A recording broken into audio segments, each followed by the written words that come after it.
Ibihe byiza kuri mwese mukomeje gukurikira gahunda za Buhuru Boy TV. Turi ku itariki 2 ukwezi kwa kabiri umwaka wa 2025. Tuje kurebera hamwe bimwe mu bihe by'ingenzi byaranze umukino wahuje ekipe ya Police FC ndetse n'ikipe ya APR. Ni finali yabaye ku munsi w'ejo, ku munsi wa gatandatu. Ni ku munsi w'ejo hashize, aho ekipe ya APR yaje kwegukana igikombe cy'intwari kuri penaliti 4-2. Uyu mukino wari ukomeye cyane kabisa, wabonaga ko ari umukino ubereye ijisho kabisa. Reka turebe mu bihe by'ingenzi byaranze uyu mukino. Uyu mukino watangiye wegeranya amakipe yombi akinira hagati mu kibuga.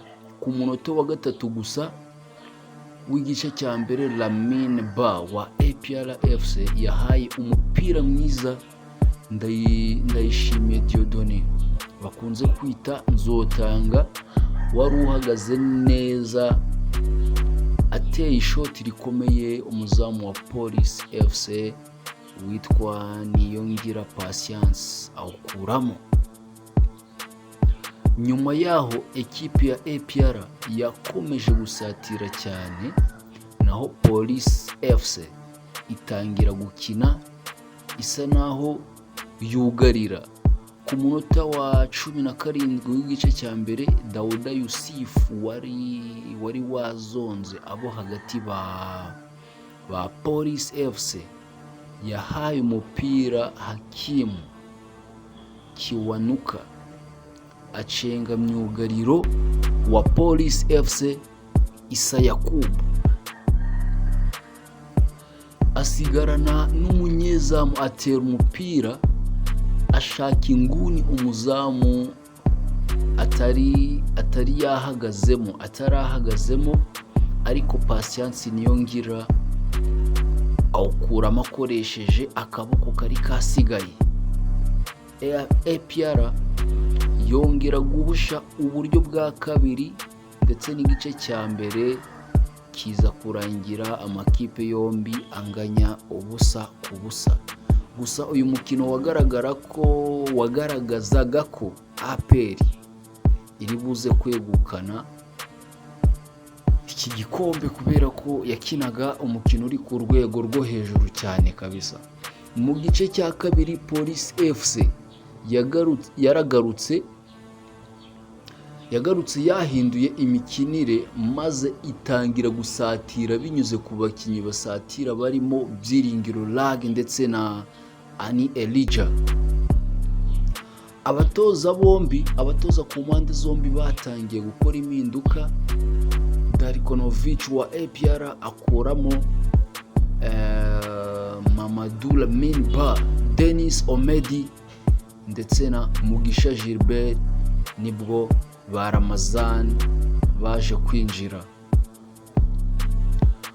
baje gukina. Ariko umukino iminota 90 ya mbere yaje kurangira ari 0-0. Mu minota 30 y'inyongera bakinye, Nige na Crema yakoreye ikosa, Ani Elijah abona ikarita ya kabiri y'umuhondo. Ku munota w'108 umusifuzi Ishimwe Claude wari wasifuye uyu mukino ahita atanga ikarita y'umutuku. Ako kanya APR FC isigarana abakinnyi 10 gusa. Umukino urangira ari 0-0, bisaba ko amakipe yombi yitabaza za penaliti baje kuyitera, maze APR yinjiza 4, mu gihe ikipe ya Polisi yaje gutsinda 2 gusa. Kapiteni Eric Nsabimana wa Polisi na Alan Katerega barazitsinze, naho Christian Ishimwe na Ani Elijah barazihusha kuri APR FC. Ndayishimiye Dieudonné, Aliou Swane na Niyibizi Ramazan na Ruboneka Jean Bosco batsinze penaliti. Iyi ekipe ya APR ihita yegukana igikombe cy'intwari Heroes Cup 2025. Noneho reka tubarebere no mu bagore ngo byari byifashe gute. Mu bagore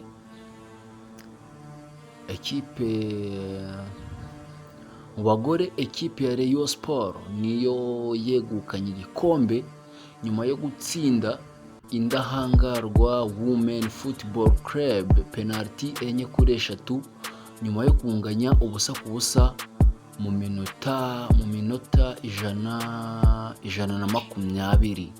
Urumva ko ekipe ya Rayon Sport y'abagore yabashije gukora ibyo basaza babo b'abagabo batakoze. Reka tubashimire, ahangaha niho dusoreje amakuru twari twabateguriye yaranze umukino wa APR ndetse n'ikipe ya Police FC kuri finali y'igikombe cy'intwari. Akaba ari umukino wari wabaye ku itariki ya mbere z'ukwezi kwa kabiri umwaka w'2025. Ciao.